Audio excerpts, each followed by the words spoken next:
This episode of Rick and Rick Rule the World is brought to you by Taskin, the first name in ultra-stylish, premium quality travel gear, like the exquisitely designed Taskin One expandable backpack. With 9 practical variations, the Taskin One is always the right size for wherever life takes you next. Save 30% on your next purchase when you use the promo code R&R Take 30.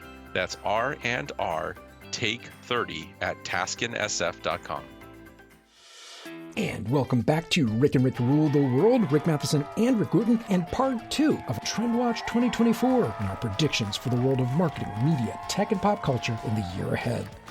All right, so related to the whole conversation about AI, my prediction is that one LLM is never enough. I'm talking about the rise of multimodal generative AI. So this stems from my prediction last January, which was 2 months after the launch of ChatGPT. I had said, generative AI is going to get a reality check in 2023. That did at least take some baby steps toward happening, the lawsuits that we've talked about. But in 2024, I think marketers are going to gravitate toward use cases like dynamic personalization for regionalization, dynamically building ads by language and location, or placing the actual media flights that I think can do, at least in the short term, more damage than good. Think about superficial, surface level vertical messaging that's not really thought through. It's just that, for this audience, let's plug in this message, or translations that are not great or devoid of specific dialects. In fact, Forrester has said that it thinks more than 70% of B2B purchasers will get quickly frustrated with all the irrelevant content being produced in the name of personalizing to them using generative AI. Many brands are discovering that no matter the size of an LLM's data set, you really need multiple LLMs drawing from a really wide array of weighted sources to corroborate information to prevent these AI hallucinations that you keep hearing about, or to ferret out bias, or to recognize and fix poorly executed personalization and regionalization, or really anything that's being done using generative AI. Yeah, I would agree with you. I think that if you're going to really rely on that data to be accurate, which I think a lot of people are, then I think we do have a responsibility to,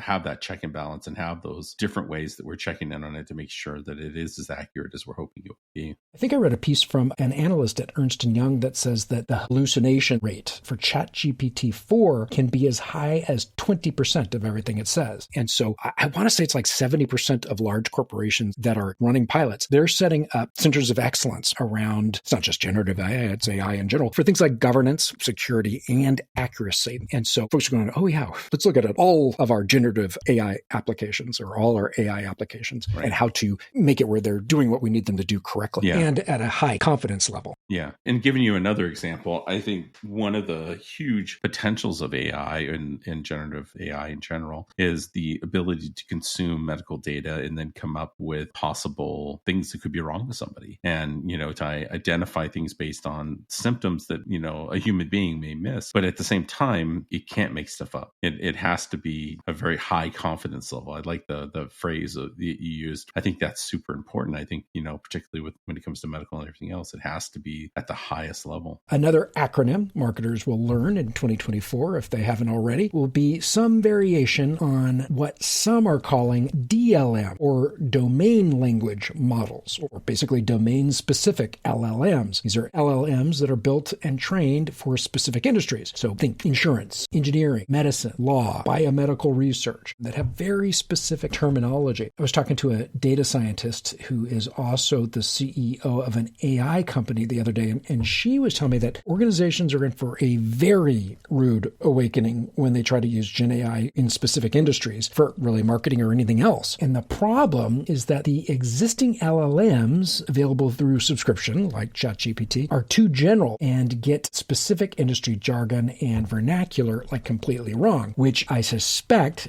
is part of why Forrester sees the use of generative AI in B2B marketing to be probably quite disappointing this year, until LLMs are built for very specific domains or industries. So my next prediction is that OpenAI will consider a rebrand in 2024, and the 2 leading names for the brand's identity will be HAL 9000 and Skynet. We'll be right back.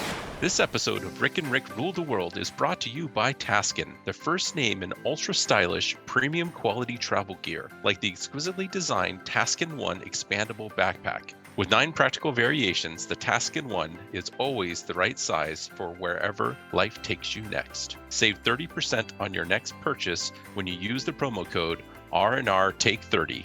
That's R&R Take 30 at TaskinSF.com. And welcome back to Rick and Rick Rule the World with Rick Matheson and Rick Wooten as we continue Trend Watch 2024 and our predictions for the world of marketing, media, tech, and pop culture in the year ahead. All right, hit me. All right. So in stark contrast to the one I gave earlier about, social networks becoming e-commerce platforms, I'm also going to predict that social networks are going to start seeing a decline, or at least many social networks are going to start seeing a decline in the number of people who are daily users. And that really what we're seeing as a society is that people are becoming fatigued. They have been working and working and working to keep up with all these networks. And I'm seeing just person after person drop out. And some of them take breaks and they'll go away for 2 or 3 months and come back. And some of them will either just completely leave or basically minimize the amount of time that they spend on the platform so that they have a real life instead of, everything being around social. I think that's going to continue. And I think even we're seeing that with Gen Z, and that Gen Z group isn't nearly as involved in the social networks as some of the previous ones were. That doesn't mean they don't watch the TikTok videos and stuff like that, but they're not spending the amount of time that some of the other generations had on these platforms in the past. Well, from your mouth to God's ears, Rick, I hope that's true. Look, I recently saw some data on daily usage in something like 51 countries that show there was a decline over the past year from about 147 minutes of social media usage each day to roughly 144 to 145 minutes per day. Now, here's where some of what you're talking about, I think, plays out. In the US, 9% of Facebook users say that they are using the platform less these days. For X, / Twitter, 29% say that they're using it less, and only 42% are using it daily. Time's going to tell how all this is going to pan out. Overall users continue to grow in social media, albeit that growth is flattening just because of market saturation. And frankly, Rick, at some point, the battle is going to be for share. Yeah, I know. It's definitely going to be interesting. I have one prediction that Elon Musk will bring the same impressive business acumen that he brought to Twitter to a whole new industry vertical this year when he launches Neuralink sausages and franks. But things will turn ugly after he challenges Oscar Mayer to a Weiner measuring contest and loses. Tune in next time for the conclusion of our big 2024 Trends Watch episode with predictions on the future of X, the rise of machine customers, and more. Until then, stay safe, keep each other safe, and keep on coming back to the one show where everybody's name is Rick. And everybody rules the world.